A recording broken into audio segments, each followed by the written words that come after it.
Hey everybody, welcome to the webinar today. Our special guest is Maggie Reyes, and Maggie is one of I say this a lot, but I mean this from the bottom of my heart. Maggie is one of my favorite human beings on the planet. She's just so full of life. She's so lovely. She's so wonderful. I'm excited for you to get a taste of her today. If you haven't ever met her in person, her writing is amazing, but her in-person personality is just so much. It's just amazing. She's phenomenal. So the story behind Maggie is when she was getting married, she found countless articles written for couples in crisis. So there was all sorts of articles written about couples who were struggling and going through hard times. Therapists had all sorts of resources for dire emergencies, but she found exactly one book about about the emotional transition from bride to wife. So she went out on this mission and decided to create her own personal relationship revolution. It's called Modern Married. That's her website.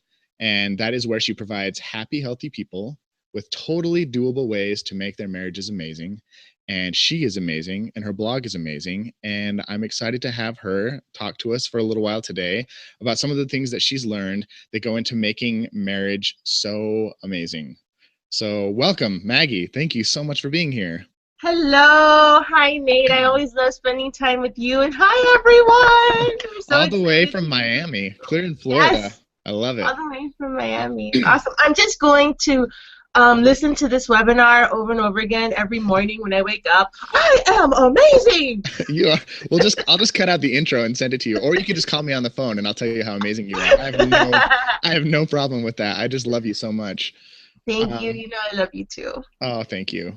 So I want to give these people some great content in this hour. So we can't just sit here and tell each other how much we love each other, as much as I would love to do that. But you have created this thing that I want to talk about: 7 common myths and their corresponding truths about marriage. Um, Yes. and I really want to talk about these. They're really fascinating. And do you mind if we just dive in?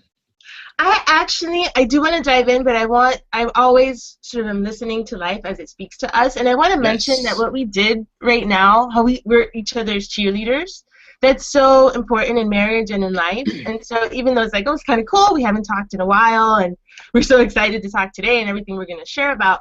But I think it's a beautiful thing to model for people how you can be Mm, someone's cheerleader and what that kind of love looks like, because we have so many people telling us, you can't do this, or this is too hard, or criticizing whatever you're up to in your life.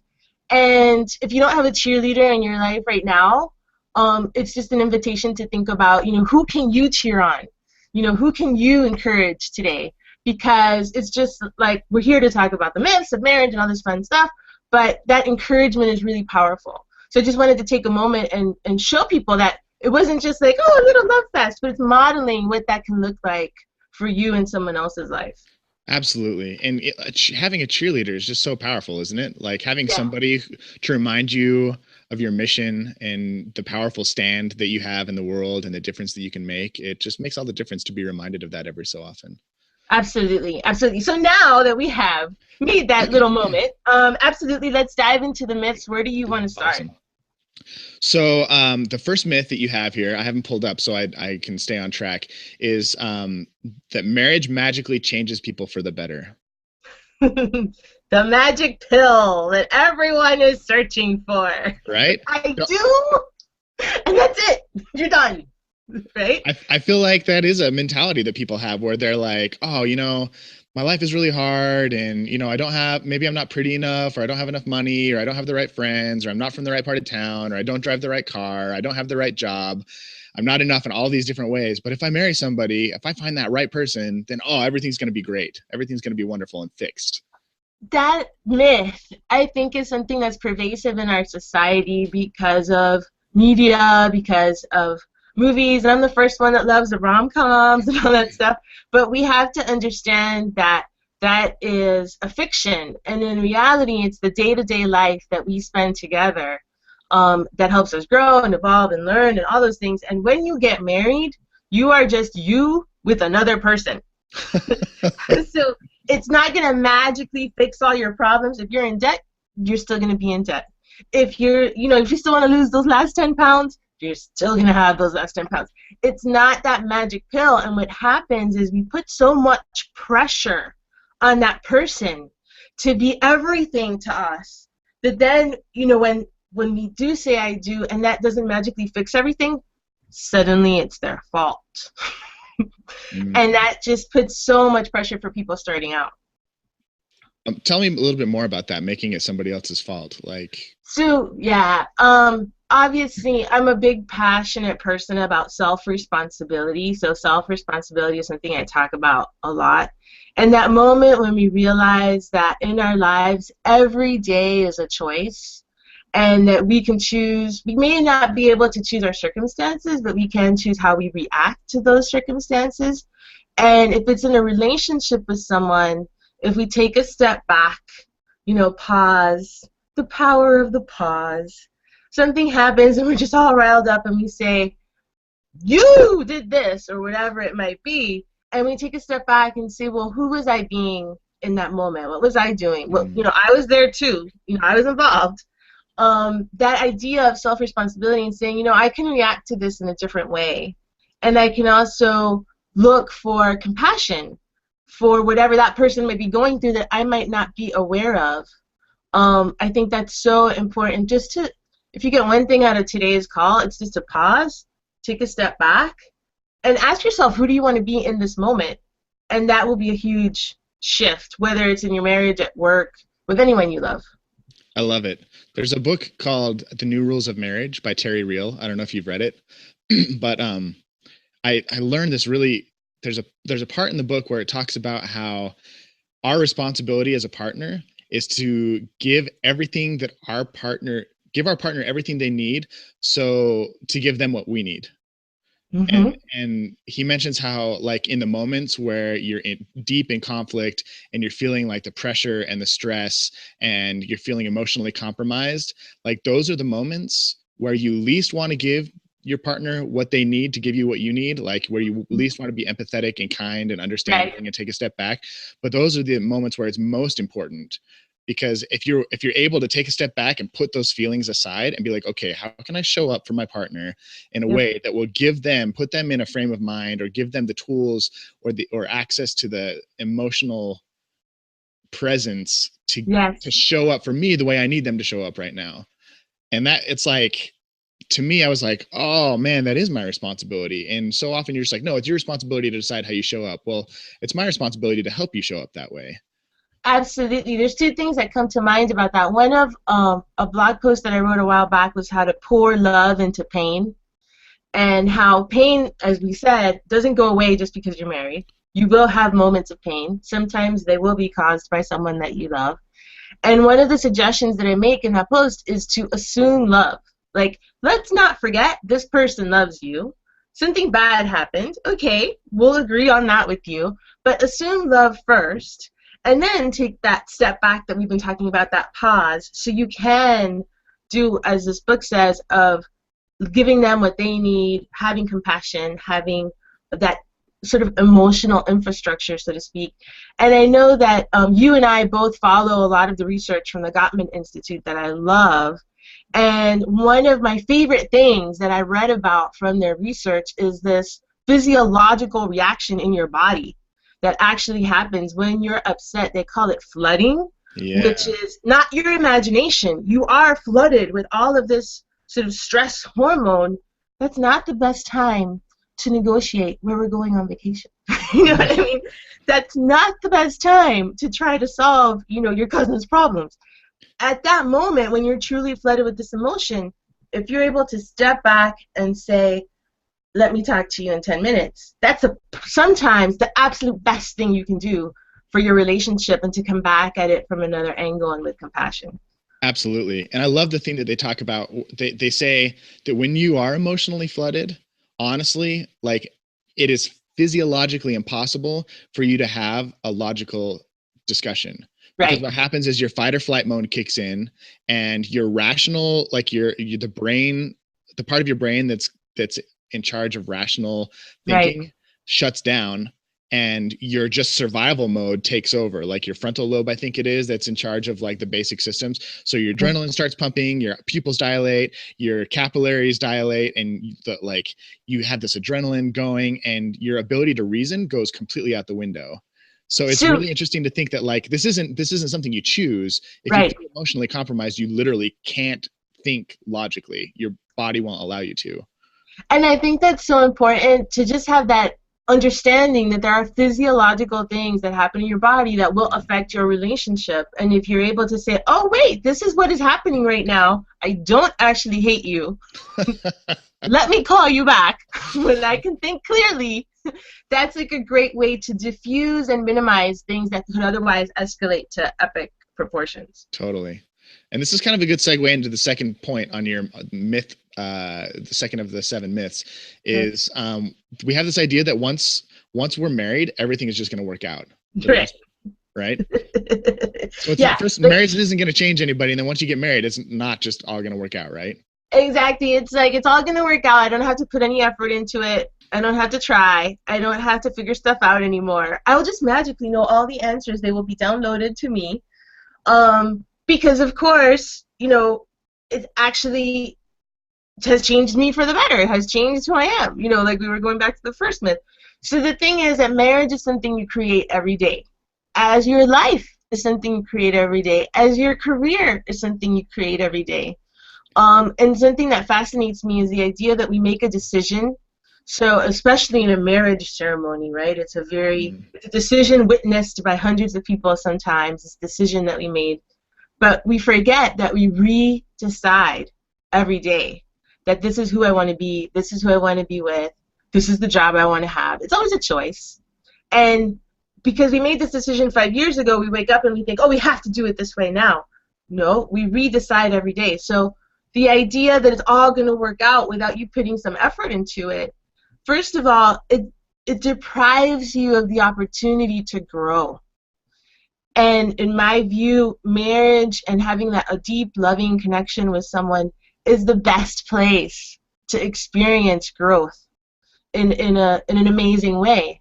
So let's not be afraid of it. Let's sort of demystify it like we're doing on this call, and let's talk about it and say, hey, it's okay. We can all figure it out together. We have resources, so many things on your website, on the Loveumentary, and so many interviews with different couples doing things different ways. So the idea that marriage is something we create every day and it has to look this one way, that's like what we see on TV or something. No, it can look 1,000 different ways. Pick the way that works for you. Beautifully said. Beautifully said. And I think a lot of people think, I love what you said, like people think that it's going to download into their brain. And one of the things that I'm starting to realize is that we do think that love is instinctual, like romantic love. I think the love that a mother has for her child is probably very instinctual. Like a mom just knows how to care for a baby and doesn't want the baby to die, and so will take care of it and protect it. But especially in a 21st century relationship, like romantic relationships have changed and evolved so much, even just over the last century. Like it's not something that just comes naturally. It's not something that's been programmed into your body for millennia.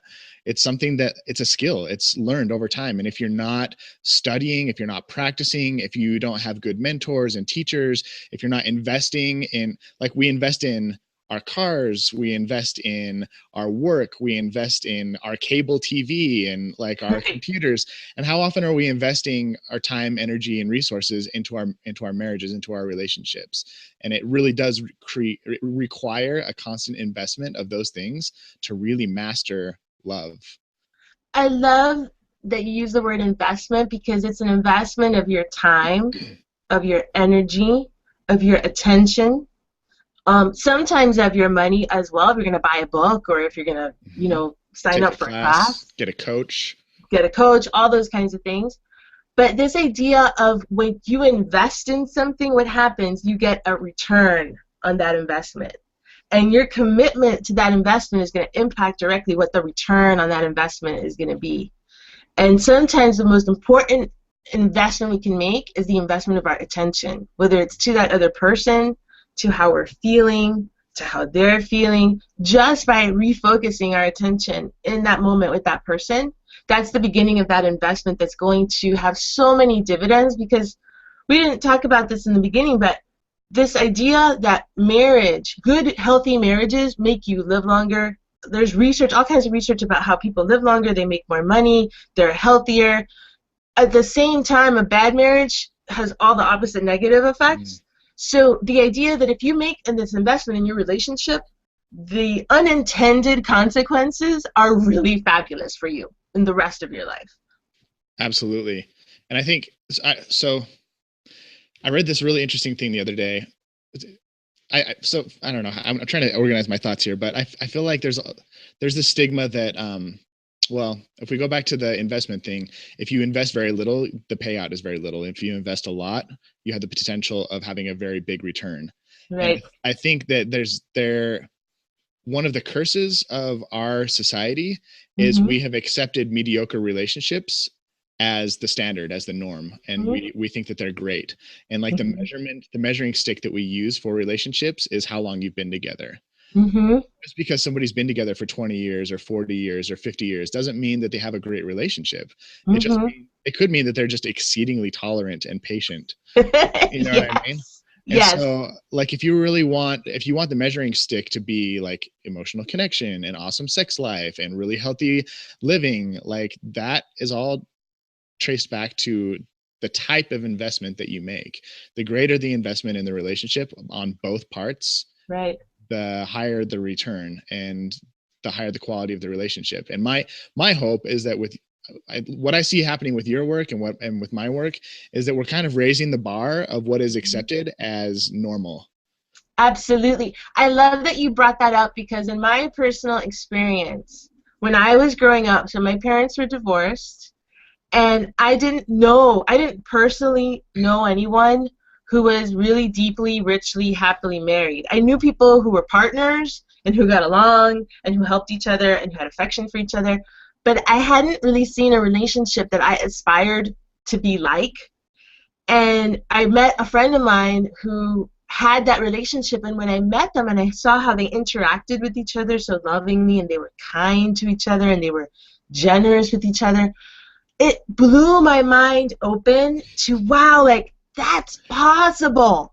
Yes, exactly. And and then I longed for that. And it was this one couple that I knew and that I loved. And one of the things that happened when I started the blog and I asked my husband for permission to write about stuff that happens in our day-to-day life, and he said, absolutely, go for it. Um, was because I thought, there might be other people like me who've never seen that. They don't know what that looks like.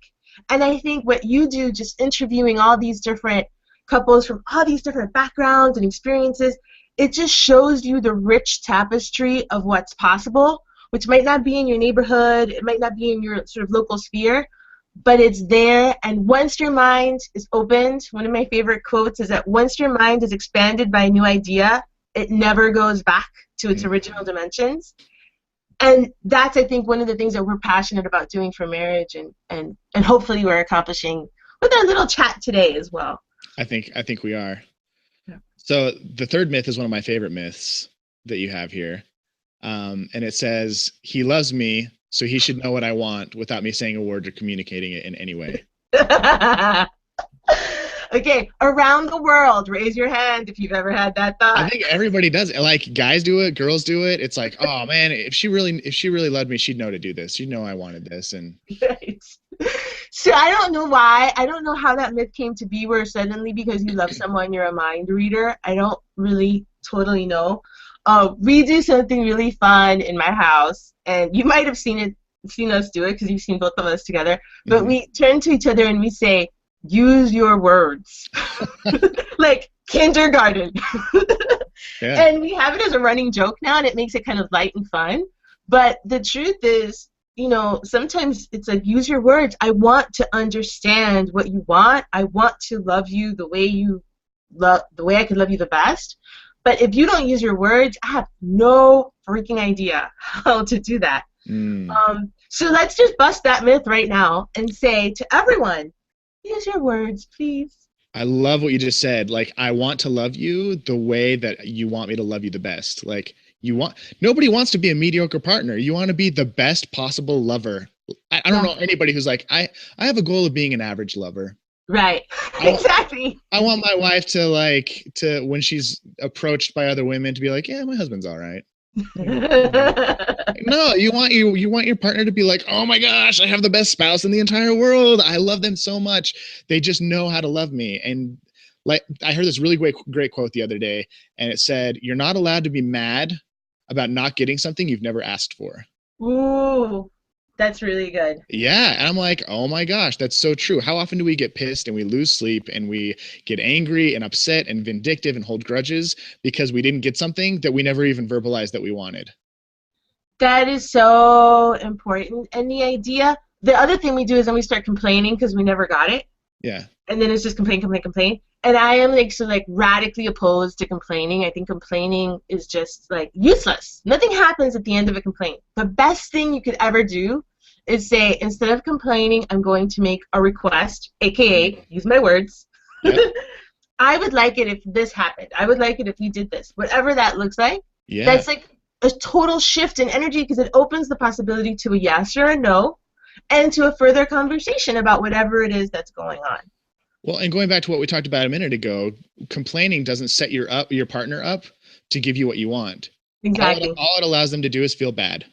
Exactly. Like what are you offering? What are you offering your partner when you complain? All you're offering them is an opportunity to go, yeah, I guess I really suck.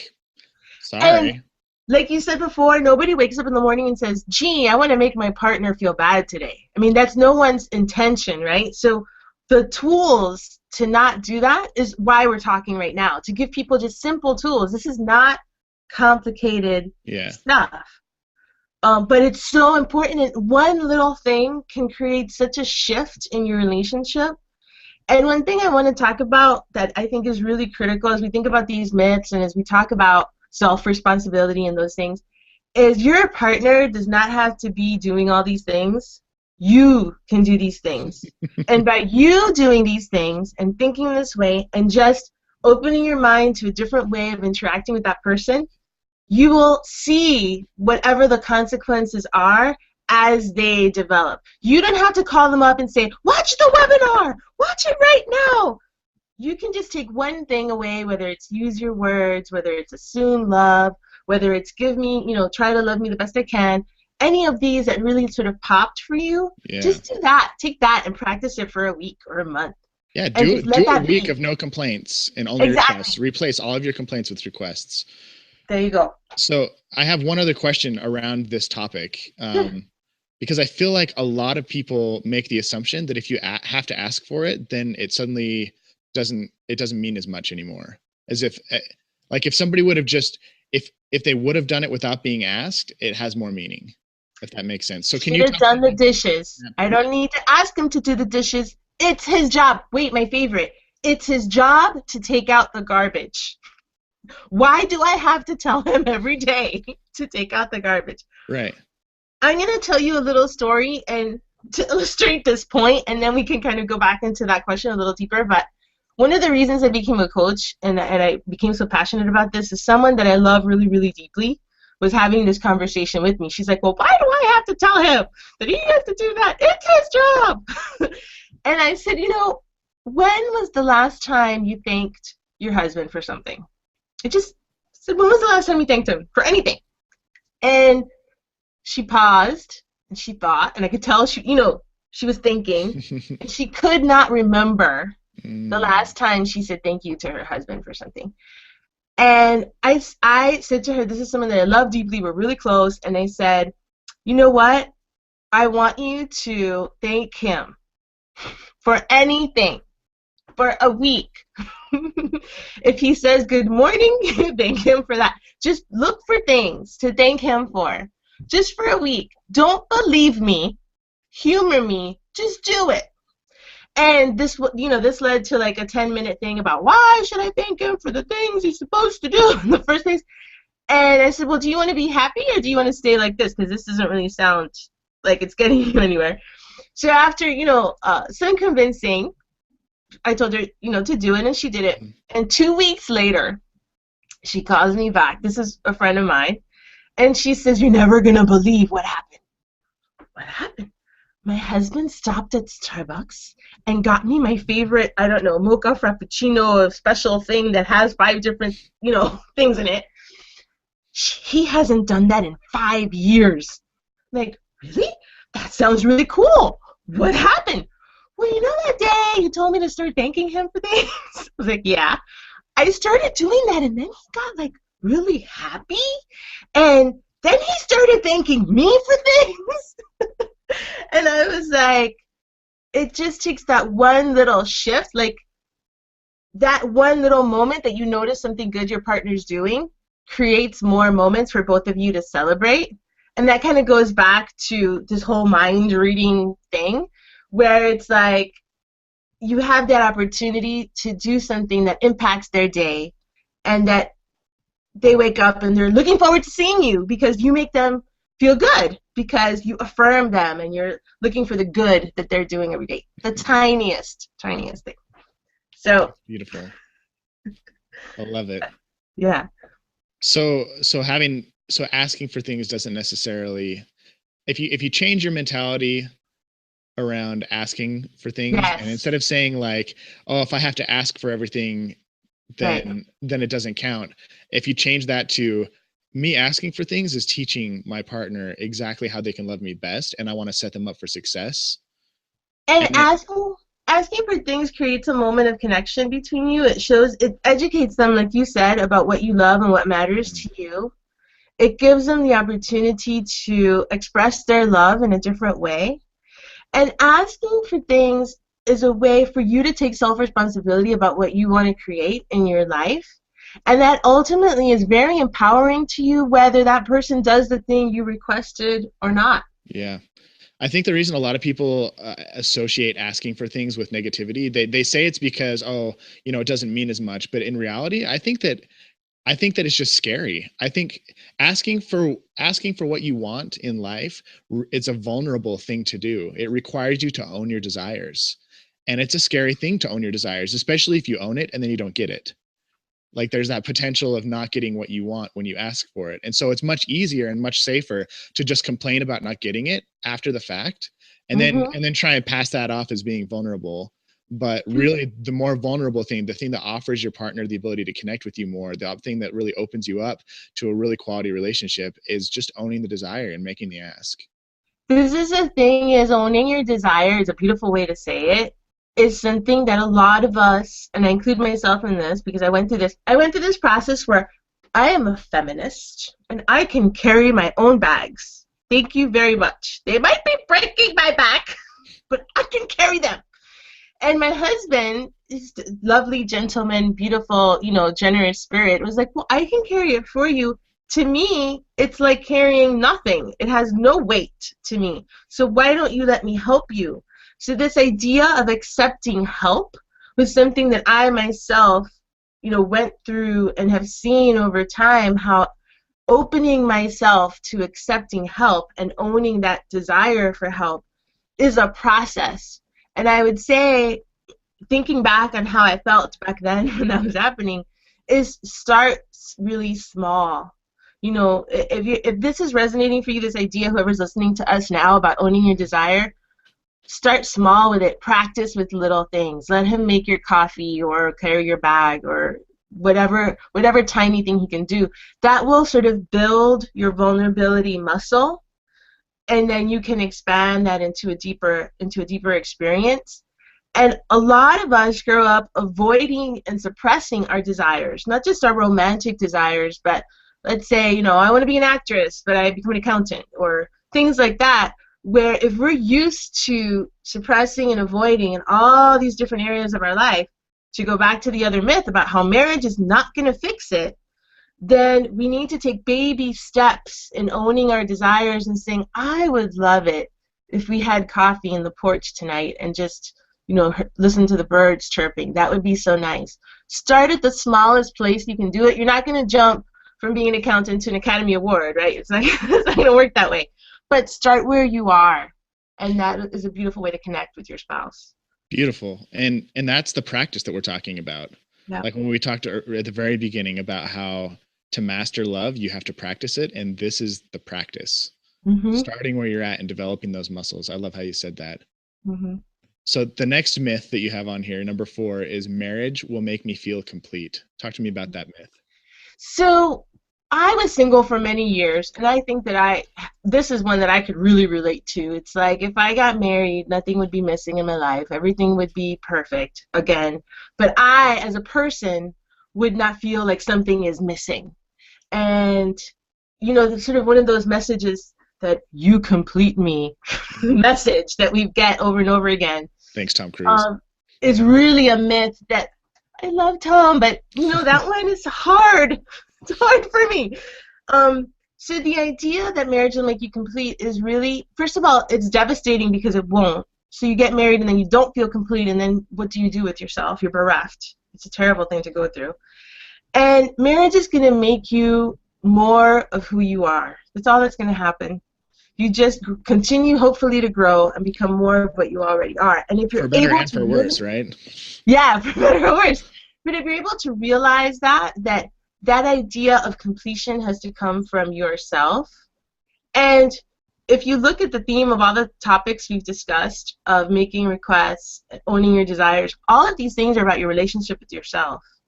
So the better relationship that you can have with yourself, the better, richer, deeper experience that you can have with a spouse or with someone that you love. The only one, obviously, that can make you feel complete is how you think about who you are and what thoughts you're having about who you are. What happens is kind of like a seduction. We're married or we're getting married or we're in a relationship, and we think all these happy thoughts all of a sudden, and we think we're thinking them because we're in this circumstance. But you can take away that circumstance and still think those happy thoughts or empowering thoughts. It's just a matter of awareness of how we talk to ourselves every day, what we are saying to ourselves, and then shifting in the smallest way we can, wherever we are right now, to that more empowering idea. Like, I am complete. Tom Cruise is not coming. Sorry to tell you. And then going from there, really. Yeah, it's like I like what you have a little quip on here that says marriage is not going to fix you because you're not broken. Yeah. And I love that. You're Yeah. not broken. It's going to enhance parts of your life. Yeah. A lot of really good parts it will enhance and a lot of really rough parts it will enhance. And Yeah. I've noticed that when I'm in a relationship, it's like you hear this a lot and it sounds really cliche, but it's hard to explain, but your partner acts as a mirror to you. And all of Absolutely. a sudden you see all of like your glaring deficiencies and the things that you struggle with, and they're almost amplified. But you also see, if the relationship is a good relationship, all the beautiful and redeeming qualities in yourself, and things that you wouldn't be able to see on your own get reflected back to you through the other person. Yeah. It's I love that whole mirror analogy. I think it's really easy to understand and to digest. And I really believe that all of our deep relationships are mirrors for us to see ourselves, whether it's also at work, if we see ourselves as capable and confident, then we see that reflected back to us and the people that we work with. If we see something we're super judgmental about, it's a great moment to say, what am I judging in myself? What am I disappointed in myself? Because it really is a mirror to something that's happening inside you. Whatever is happening outside is just a reflection of something that's happening inside. The good, as you mentioned, and the bad. But the bad, quote unquote bad, is just there to teach you. It's just there to move you along. It's not, it can be painful, but from pain, beautiful things can occur. One of my friends is going through a life transition right now, and I told her, when somebody has a baby, it's the most painful thing that they go through as a woman, but at the end, they have a baby, So that doesn't mean that something amazingly wonderful won't have some pain attached to it, but it can be blessed pain. It can be constructive pain. It can be pain that propels you to the next chapter of your relationship or your life. And I think that's really important to remember. The idea is not to avoid pain, but to recognize that it's helping us to grow. Yeah, it's the beauty of the opposition that just naturally exists in life. You've got night and day. If you want to build muscle, you have to go through resistance and tear that muscle down. If you want to purify a metal, like the hotter the heat that Mhm. heats up that metal, the more pure the metal becomes. And it's like there's just this process that pain, the negative things in life are really where we learn the most, where we grow the most, where we develop the most. And it really, really sucks to be in the thick of it, but we can choose to make it the thing that makes us beautiful. And I'll tell you, I agree and I disagree at the same time. I love that you're disagreeing with me. So I believe that we can learn through pain and we should know that we can learn through pain. But it is my wholehearted belief that we can learn through joy if we give ourselves permission to do so. Mm. And for me, for many years in my life, my expectation was any type of growth, I'd have to go through pain first, and then something good would come. And I have challenged myself over the years to say, can I grow through joy? Can I have an experience of growth and evolution and self-realization, or coming to a different place in my life with joy as I do with pain? And I have experienced it, so I know it's possible. And I just want to put that out there that I agree and I disagree. This is exactly why I have you here today. I'm so glad you made that distinction for us, because it is important to focus on the fact that pain is not the only way to grow. That's the key. It is one way, not the only way. Yes. Well said. I want to applaud you for that. Woo! Okay. I want to talk about myth number 3 now.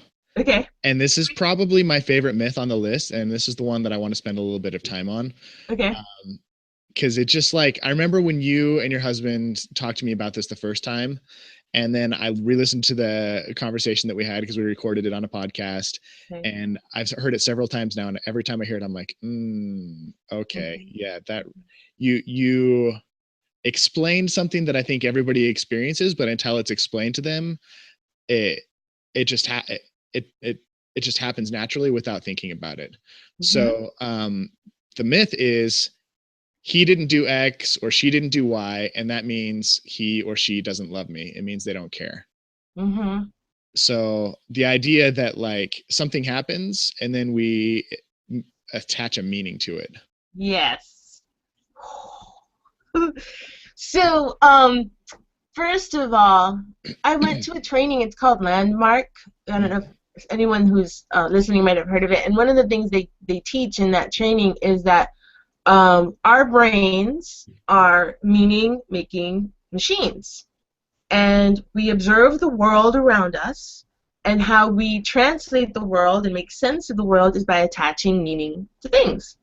And that makes sense in sort of in a clinical sort of classroom situation. I can get behind that. But then you are on your 5th anniversary, and maybe your husband is in the middle of an audit and comes home late at night and doesn't bring flowers and doesn't say happy anniversary or whatever. And suddenly you've decided that even though he shows up every day, he has shown up every day for all these years, suddenly he did this one thing and he doesn't love you anymore. So one thing has no correlation whatsoever to the other. The only thing that has happened is our mind has attached a meaning to this thing that happened, and that causes so much suffering in the world on so many levels.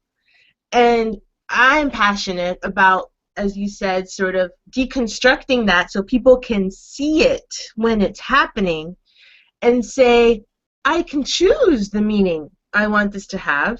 Great example, how we just talked about pain. My meaning for pain is, if that's happening, I must be growing. It must be something that will turn out good. That's my meaning. Somebody else's meaning for pain must be, oh my gosh, life is miserable and it's terrible. I'm being punished for something that I did wrong. Right. I'm being punished. And so that's the meaning that they are attaching to that. The experience could be the same, and for me, it means one thing, and for that person, it means something else. When we take that to our relationship, and we say, he did this or he didn't do that, and we learn to ask, using our words, taking a pause, and saying, what did you mean by that? What happened? I understood this. Is that correct? That or one that I use at work all the time. I believe anything you do in your marriage and relationships, you can transfer to any other relationship. So what I do at work without judgment is to say, help me understand.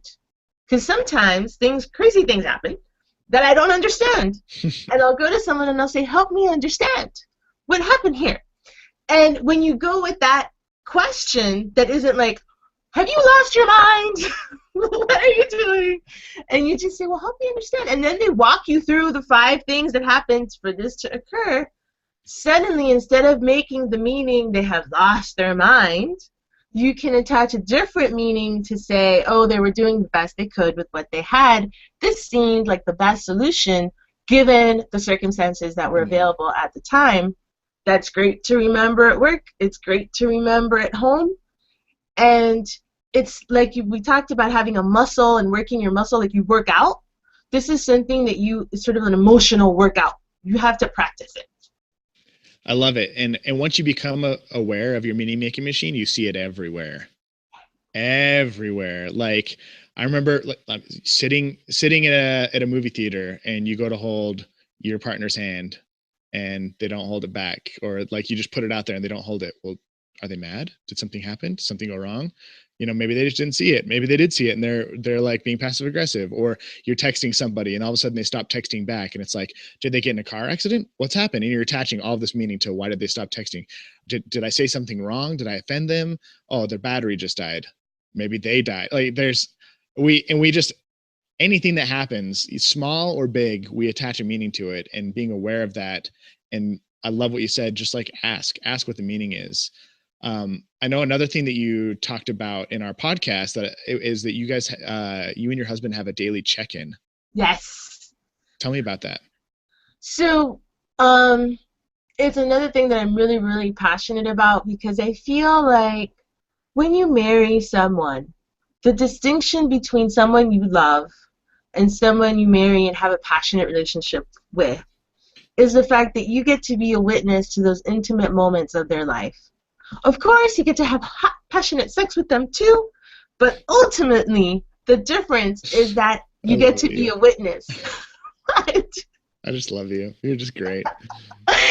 You get to be a witness to those intimate moments of their life. And what I've found is that a lot of people don't take a moment to find out what's happening with their partner. And it totally fuels the meaning-making machine, because then, since they don't know what's going on in the other areas of their life, they assume that if they say, no, I don't want to go to the park, oh, it must be that he doesn't want to be seen in public with me or something crazy, as opposed to, no, I don't want to go to the park because, you know, I just had a 3-hour meeting and my brain is fried and all I can compute right now is like what's happening at Comic-Con or whatever. So the daily check-in is something that you can make as easy or as in-depth, you know, as you want. Everyone is different and everyone communicates in different ways. It could be a 5-minute, what happened, you know, what happened in your life today? What happened at work today? What happened in your, if you're on a team, you know, if you play rugby or cricket or whatever you may be involved in, how did it go? Did you win? Did you lose? It's that moment of connection that helps you understand that person who you love's life and what's going on in their emotional life and then their practical day-to-day life that will affect their emotional life. So what we do is we get home and we just say, how was your day? And the reason I paused is, again, I'm passionate about simple tools. This is not complicated. You know, this is not something that only brainiacs can do. This is something that anyone listening to us today can take home and say, I'm going to try this one thing. I can do this. So we ask about how was your day, and we just talk about whatever stresses we're going under, whatever was going on. And one of the most valuable things we can invest in a relationship is our attention. So that daily check-in is a focused moment of attention on each other. Like at that moment, everything else waits, and we're just focused on each other. Mm. Do you ever give your husband a warning that you had a rough day before you see him? All the time. Good question. All the time. In fact, last night, I told him I'm really exhausted. I was helping a friend with someone helping a friend with something until really late the night before, and I said, you know, I'm really exhausted today. I'm not quite myself. If I don't sound too enthusiastic, I just want you to know why. It has nothing to do with you. I just, you know, need to get some rest. Mm. And I sort of preempt the meaning-making machine that he might have, so he doesn't think, oh my gosh, what did I do? Did I forget her birthday? Did something happen? You know, all this craziness, right? It's just, no, like, I'm really exhausted. It has nothing to do with you. What a gift to your partner to let them off the hook whenever you're not feeling 100%, to say, hey, this thing just happened, you know, my cousin just went berserk, Right. something bad happened over here. It has nothing to do with you. Great gift that you can give your partner. Absolutely. The kids have been puking all day. I'm exhausted. I've just been cleaning up pooping puke. I'm tired. This has nothing to do with you. Or my boss totally came down on me today. We dropped the ball on a project and I'm in big trouble. I just am like, I need to check out for a little while. This has nothing to do with you. Like, how often do things like that happen? And we just come home, and that is a huge gift. That's a huge gift to give your partner. That heads Yeah, up that it's not about you. It's this is yeah, totally the stuff that's going on in my life right now. exactly, Beautiful. exactly. And I'm very grateful that my husband does the same with me. You know, like I said in the beginning, your partner doesn't have to do any of these things. You can just start doing these things and see where that leads you. But what happens is they usually see how good it feels when you start doing these things, and some of these things they might do as well. So he'll do the same thing. He'll say, you know, we had an audit today. I was with the auditor all day long. It was so intense. We went through 100 audit items. I just, you know, right now need to veg out, or whatever the case may be. And it's not about me. He doesn't love me any less. To go back to that myth, there is no correlation between your spouse or partner having a bad day and how much they love you. No Mm, correlation. Let's be clear. beautifully said. So Yeah. just before we move on from this point, like, what are a couple of ways if you feel your meaning making machine kicking into gear? I just want to, like, it's really specific and granular here. What are Yeah. some, like, some tools or some ways or some phrases that you can use to ask your partner to clarify? Absolutely. So, first of all, before you even ask your partner, you can ask yourself, you know, do I know that this is true? Like, is this something that I'm just assuming? Right. Anytime you're making an assumption, you can, first of all, you can separate it from the facts What by, happened and what's the right, story I made up about it? exactly, brilliant. What happened, and then what's the story that I'm making up about what happened? And is the story serving me? Is it a good, positive, happy story, or is the story causing me pain? So if the story is causing me pain, then let's not accept that story. Let's delve a little deeper before we accept it as true. One of the things I write about in the blog a lot is don't believe everything you think. You know, just because a thought sort of comes through doesn't mean you need to believe it. It might be a lie, right?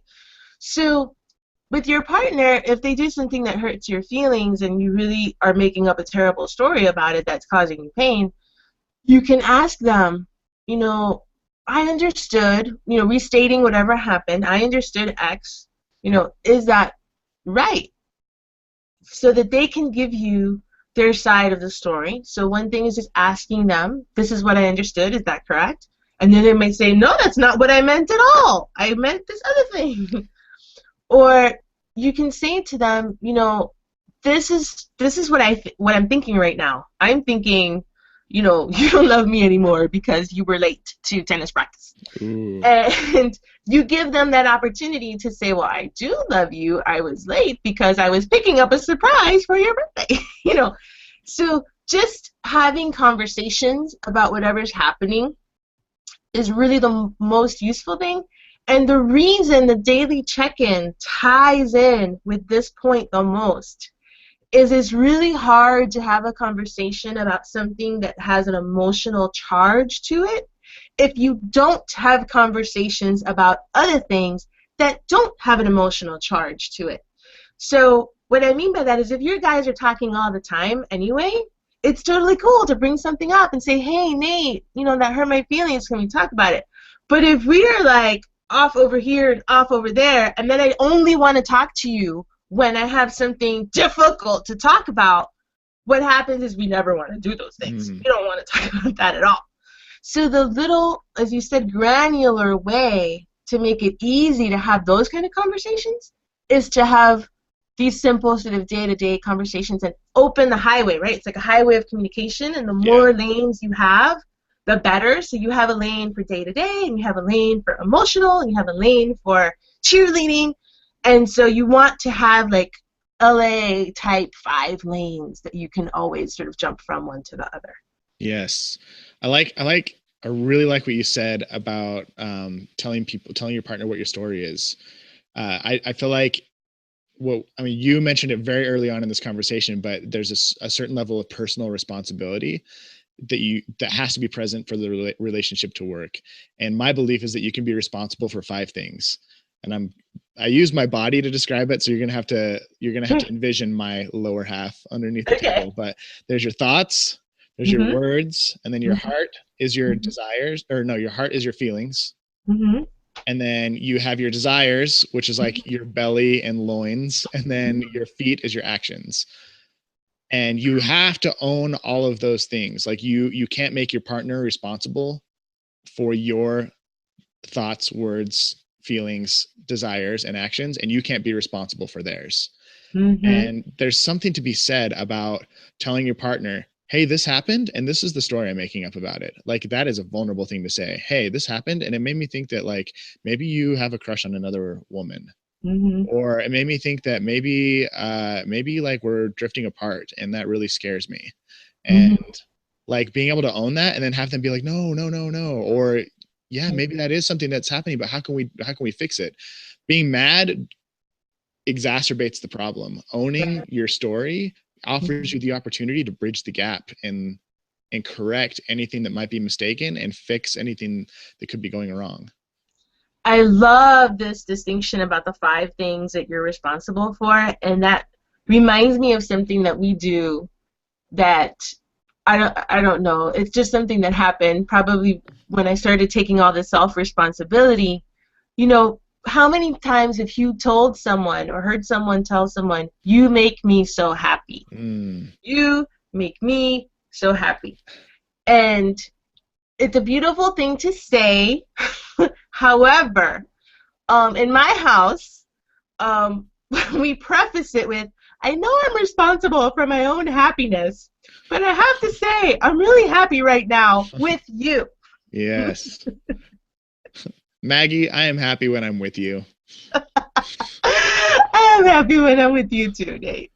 All right. So point number 6. I feel like we made it through point number 5, and that was just fan. I'm just so glad we got to talk about that. Thank you. Cool. Um, Yeah. your 6th myth is, if my wedding is perfect, my marriage will be perfect. Oh my goodness. So I live in Miami, and Miami is a town with really expensive weddings.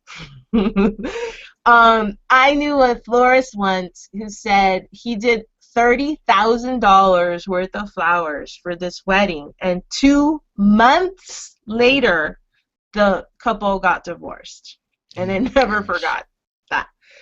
So, and the wedding, now I love beautiful weddings. I had a beautiful wedding. I wanted my wedding to reflect my spiritual beliefs, and that became a core theme of how we planned everything for the wedding. And it was a beautiful experience, both practically and the things that we did, and then emotionally and how we did it. So this is not to negate that you could have a beautiful ceremony and a ritual to celebrate your commitment. But we've become a society that has made the wedding the most important thing instead of the relationship and the connection between these people and their friends and their family. And so if the flowers are perfect and the napkins are the right shade and the monogram is all these things, that suddenly means I'm never going to have any problems in my relationship.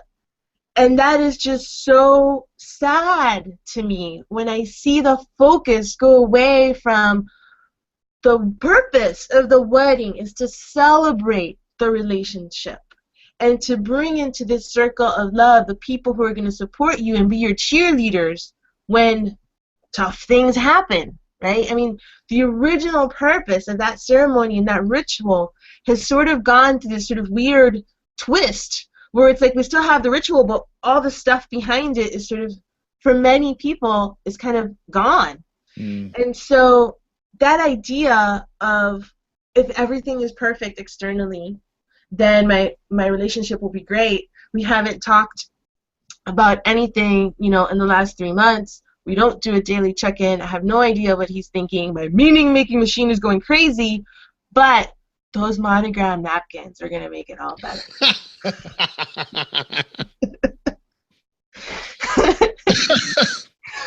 Oh, that was so well said. I love it. I love it. That's perfect. And I think that's a reflection of just society in general. Like, are you putting more of a focus on looking good on the outside than on being whole on the inside? Yeah, It's yeah.